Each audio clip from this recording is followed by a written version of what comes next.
कृष्णा दोस्तों, किशोरी क्रिएशन से मैं सपना शर्मा आप सभी का हार्दिक स्वागत करती हूँ आपके अपने चैनल पर। दोस्तों, आज के वीडियो में मैं आपके लिए सावन मास महात्म्य के 21वें दिन की कथा लेकर के आई हूँ। इससे पहले के 1 से लेकर के 20 अध्याय के वीडियो जो है मैंने मेरे चैनल पर डाले हुए हैं। आप उनको मेरे चैनल पर जाकर देख भी सकते हैं और श्रवण भी कर सकते हैं। सावन मास का महात्म्य स्कंद पुराण के अंतर्गत दिया गया है। इसमें 30 अध्याय हैं। मास महात्म्य के इस 21वें अध्याय में हम श्रावण पूर्णिमा पर किए जाने वाले कार्य तथा रक्षाबंधन की जो है विधि, इससे पहले के अध्याय में जो है हमने जो है 20वें अध्याय में देखा कि सावन मास में त्रयोदशी और चतुर्दशी तिथि के व्रत का विधान तथा त्रयोदशी तथा चतुर्दशी व्रत में किए जाने वाले कार्य। त्रयोदशी तिथि को भगवान कामदेव की पूजा विभिन्न प्रकार के फूल, धूप, दीप, नैवेद्य, गंध, अक्षत से करते हैं तथा विविध नामों से जो है उनकी स्तुति करते हैं। भगवान महादेव जो है कामदेव को प्रसन्न करते हैं। आइए अब हम सावन मास महात्म्य के 21वें दिन की कथा का श्रवण करते हैं। कुमार बोले, हे दयानिधि, कृपा करके आप पूर्णमासी व्रत की विधि कहिए, क्योंकि हे स्वामी, इसका महात्म्य सुनने वालों की श्रवण इच्छा बढ़ती है। नाथ कुमार, इस श्रावण मास में पूर्णिमा तिथि का उत्सर्जन तथा उपाक्रमण संपन्न होते हैं। पौष की पूर्णिमा तथा माघ की पूर्णिमा तिथि उत्सर्जन कृत्य के लिए होती है। उत्सर्जन कृत्य हेतु पौष की प्रतिपदा अथवा माघ की प्रतिपदा तिथि विहित है तथा रोहिणी नामक नक्षत्र उत्सर्जन कृत्य के लिए प्रशस्त होता है। कालों में अपनी शाखा के अनुसार उत्सर्जन तथा उपाक्रम दोनों का साथ साथ करना उचित माना गया है। श्रावण मास की पूर्णिमा को उत्सर्जन कृत्य प्रशस्त होता है। साथ ही ऋग्वेदियों के लिए उपाक्रम हेतु श्रावण नक्षत्र होना चाहिए। ऋषि पूर्णिमा अथवा प्रतिपदा तिथियों में जिस दिन श्रवण नक्षत्र हो उसी दिन ऋग्वेदियों को उपाक्रम करना चाहिए। यजुर्वेदियों का उपाक्रम पूर्णिमा में और सामवेदियों का उपाक्रम जो है हस्त नक्षत्र में होना चाहिए।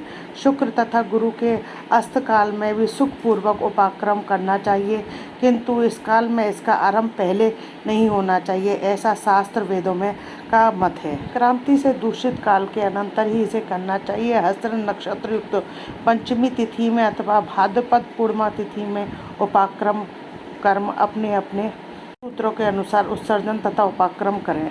मास आने पर इसे शुद्ध मास में करना चाहिए। ये दोनों कर्म आवश्यक है, अतः प्रत्येक वर्ष में नियम पूर्वक करना चाहिए। की समाप्ति पर जातियों के विद्यमान रहने पर स्त्रियों को सभा में दीप निवेदन करना चाहिए। उस दीपक को आचार्य ग्रहण करें या किसी अन्य ब्राह्मण को प्रदान कर दें। विधि बताई गई है जिसमें स्वर्ण, चांदी अथवा तांबे के पात्र में शेर भर गेहूँ भरकर गेहूँ के आटे का दीपक बनाकर उस दीपक को जलाते हैं। दीपक जो है घी या तेल से भरा होना चाहिए और 3 बत्तियों से युक्त हो। दक्षिणा तथा तांबूल सहित उस दीपक को ब्राह्मण को अर्पण कर दें तथा ब्राह्मण की विधिवत पूजा करके यह मंत्र बोले, सदक्षिणा तांबूलम सवा दीर्घम उपोत्तमा अर्पिताम त्वम देवस्य मम सन्तु मनोरथा।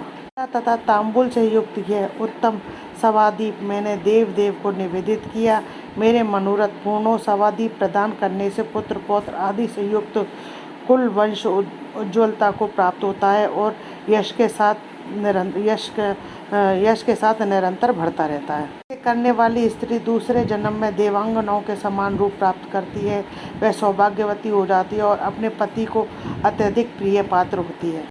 5 वर्ष तक इसे करने के पश्चात इसका उद्यापन करना चाहिए और अपने सामर्थ्य के अनुसार भक्ति पूर्वक ब्राह्मण को दक्षिणा देनी चाहिए। विनोद कुमारी है, मैंने आपसे सवादीप का शुभ महात्म्य कह दिया। उसी रात्रि में श्रावण कर्म करना चाहिए। कर्म करना बताया गया है। उसके पश्चात वहीं पर बलि की जाती है। अपना अपना ग्रह सूत्र देखकर यह दोनों ही कृत्य करना चाहिए। शिव का अवतार इसी तिथि श्रावण मास की पूर्णिमा को कहा गया है, अतः इस तिथि पर हयग्रीव जयंती का महोत्सव मनाना चाहिए। उसी की उपासना करने वालों के लिए उत्सव नित्य करना बताया गया है। पूर्णिमा के दिन श्रवण नक्षत्र में भगवान श्री हरि हयग्रीव के रूप में प्रकट हुए और सर्वप्रथम उन्होंने सभी पापों का नाश करने वाले सामदेव का गान किया। सिंधु तथा वितस्ता नदियों के संगम स्थान में श्रवण नक्षत्र में जन्म लिया था। श्रावणी के दिन वहां स्नान करना सभी मनोरथों को पूर्ण करने वाला होता है।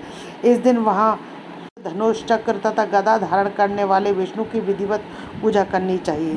सामगान का श्रवण करें। ब्राह्मणों को हर प्रकार कि ब्राह्मणों की हर प्रकार से पूजा करें और अपने हिंदू बांधवों के साथ वहाँ कीड़ा करें और भोजन करें। स्त्रियों को चाहिए कि उत्तम पति प्राप्त करने के उद्देश्य से जल कीड़ा करें। उस दिन अपने अपने देश में तथा अपने घर में भी इस महोत्सव को मनाना चाहिए। गरीब की पूजा करनी चाहिए तथा उनके मंत्र का जप करना चाहिए। उस मंत्र को सुनिए।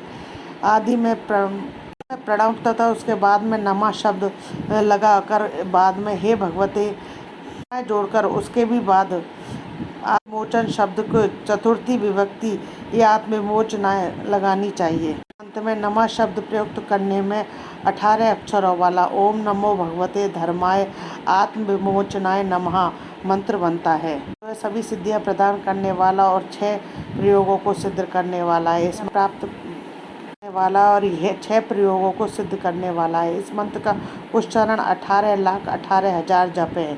इसका पुष्चरण इससे भी 4 गुना जप से होना चाहिए। स्वीकार करने पर हयग्रीव प्रसन्न होकर उत्तम मनवांछित फल प्रदान करते हैं। के दिन रक्षाबंधन मनाया जाता है और जो सभी रोगों को दूर करने वाला है तथा सभी अशुभों का नाश करने वाला है। ईश्वर इसी प्रसंग में एक प्राचीन इतिहास सुनिए। इंद्र की विजय प्राप्ति के लिए इंद्राणी ने किया उसे मैं बता रहा हूँ। में 12 वर्षों तक देवासुर संग्राम होता रहा। जब इंद्र को थका हुआ देखकर देवी इंद्राणी ने उन सुरेंद्र से कहा, हे देव, आज चतुर्दशी का दिन है।